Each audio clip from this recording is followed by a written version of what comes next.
هاي everyone، عاملين ايه؟ يا رب تكونوا بخير وكويسين.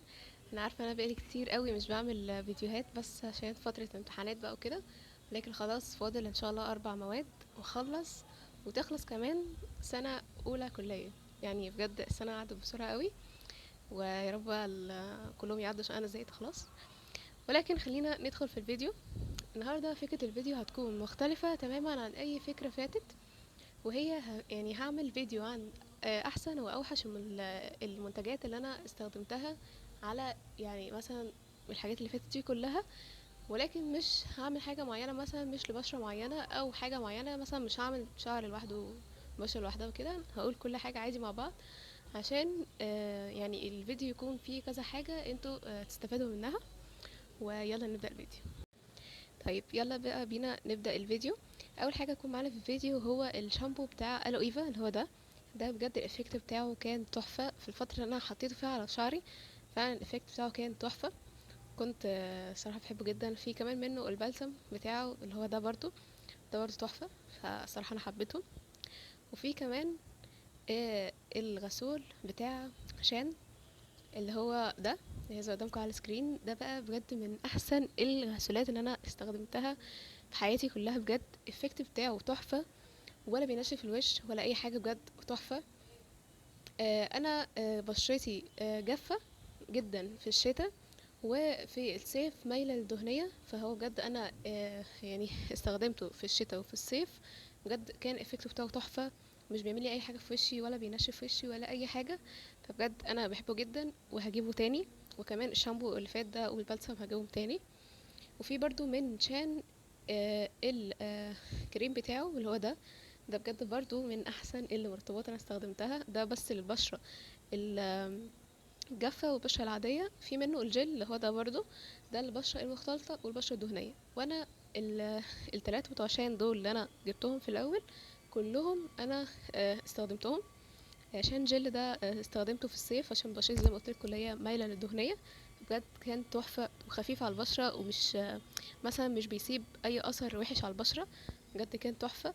فالثلاث حاجات بتوع شين دول انا الصراحه هجيبهم تاني ان شاء الله. فبجد تحفه، وكمان بيقعدوا وقت طويل جدا. فتحفه. نيجي بقى حاجه للشعر. انا هفضل طول الفيديو كده يعني انوع لكم عشان محدش يزهق. فاللي جاي ده حاجه للشعر، وهو آم، الشامبو بتاع كير اللي هو اللي هيظهر قدامكم على السكرين. ده برضو الافكت بتاعه تحفة وعجبني جدا بجد. ده كان من ايفون، يعني لو انتوا عارفينه فبجد هو تحفة. الافكت بتاعه تحفة. في كمان البلسم بتاعه اللي هو ده برضو انا استخدمته.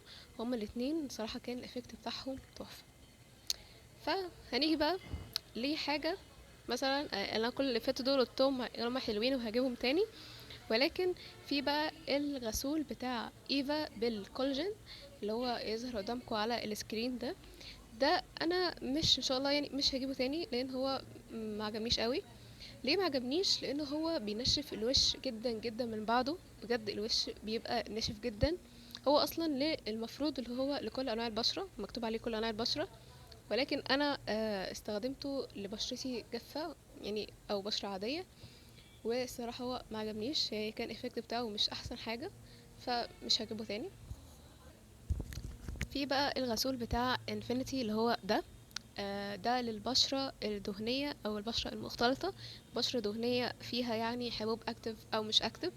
فهو حلو قوي، كمان الإفكت بتاعه كان حلو على البشرة دي. ف يعني برضو ممكن نخليه في الأحسن الحاجات. في كمان الغسول بتاع ستارفل اللي هو هيصدمكم على السكرين. ده اللي هو بال تي 3 اويل. ده بجد كمان الافكت بتاعه كان حلو للبشره اللي ما فيهاش حبوب اكتف قوي. يعني لو بشره دهنيه او مختلطه فيها حبوب اكتف قوي بلاش تستخدمه، لان هو مش هيبقى احسن حاجه معاها. ولكن في الحبوب اللي هي مثلا العاديه او بشره دهنيه العاديه هيبقى حلو، افكت حلو. ولكن يعني يعني نقطه في الموضوع البشرة اللي هي فيها حبوب اكتف ما استخدمهوش. في كمان من ايفا اللي هو هي الكريم ده اللي هيظهر قدامكم على السكرين. ده بجد انا بحبه جدا جدا، وجبته تقريبا مرتين. فالإفكت بتاعه كان تحفة. ده انتوا اللي بتحطوه على مفروض على كعب الرجل او الرجل عموما. فبجد بيخلي الرجل تحفة، والملمس بتاعها تحفة. وفي كمان بتاع الايد برضو، ده لازم على ايس كريم، ده بجد برضو تحفة، الافكت بتاعه تحفة. انا اصلا بحب شركة ايفا، بحس ان هي بجد كل حاجة بتطلعها احسن من قبلها، فبجد تحفة، انا بحبهم جدا. في كمان نقول بقى حاجة للجسم، في من لونا، عايزة اقدمكم على السكرين، ده برضو تحفة. في منه ده اصلا اللي هو للجسم برضو، المفروض اللي هو يعني للايد والجسم طبعا، ده هو الافكت بتاعه تحفة فعجبني. في برضو واحد تاني من لونا، بس اللي هو الشكل التاني اللي هو برضو شاي باتر، اللي هو ده برضو الافكت بتاعه كان حلو جدا. هو تقيل شوية لو هتحطوه في الصيف، يعني الاولاني ده خفيف تمام، بيبشر بتمتصه بسرعة، ولكن التاني ده اللي هو ده يعني تقيل جدا، يعني لو في الصيف ممكن ما تحبوش، لكن في الشتاء ممكن تحبوه تمام. هو بيرطب، يعني ترطيب تقيل، فكده هتحسوه في الصيف اللي هو مش احسن حاجة، يعني ممكن اللي هو يسيب ملمس دهني كده على البشرة. في كمان من لونا سيربي، اللي هي اللي قدامكم دي بجد تحفة تحفة، هي فعلا ليف سيربي. في برضو كريم اسمه كاربامايد، اللي هو ده بجد ده تحفة برضو، من احسن الحاجات اللي انا جبتها، تحفة صراحة، الافكت بتاعه تحفة تحفة. فده المفروض اللي هو بيتحط على الكوع او الركب يعني، او مثلا اي جزء في الجسم تحسوه اللي هو ناشف قوي قوي قوي.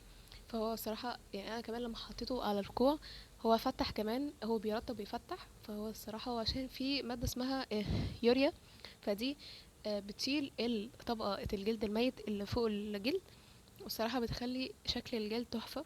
فهو تحفة كمان، هو بيستخدم لجلد الوزة. اوكي، فهو حلو جدا.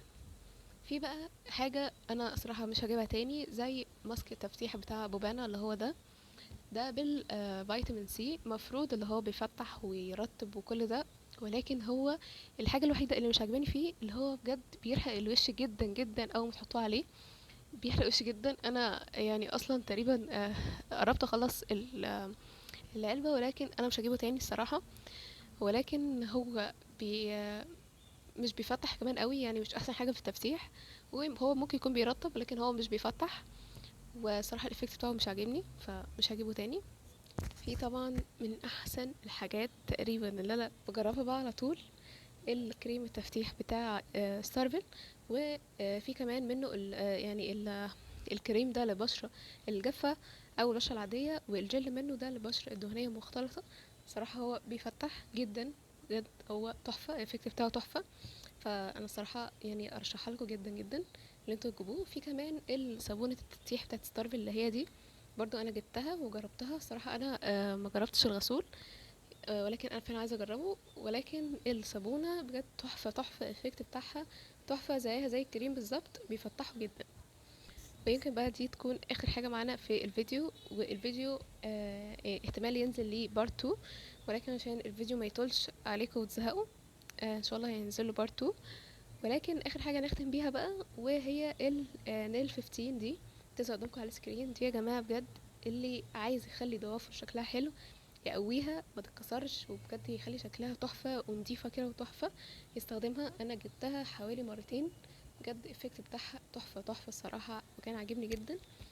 و كان الفيديو فيه حاجات كتير، رب تكونوا انتوا استفدتوا، ويكون الفيديو مش طويل عليكم او تكون زهقتوا. وان شاء الله الاجازه تيجي ان شاء الله، وهتلاقوا افكار كتير وفيديوهات كتير ان شاء الله. ولكن انتوا ان شاء الله ادوري كده خلاص على خير، وربنا معانا كلنا، واتمنى تكونوا استفدتوا، واشوفكم الفيديو جاي. باي.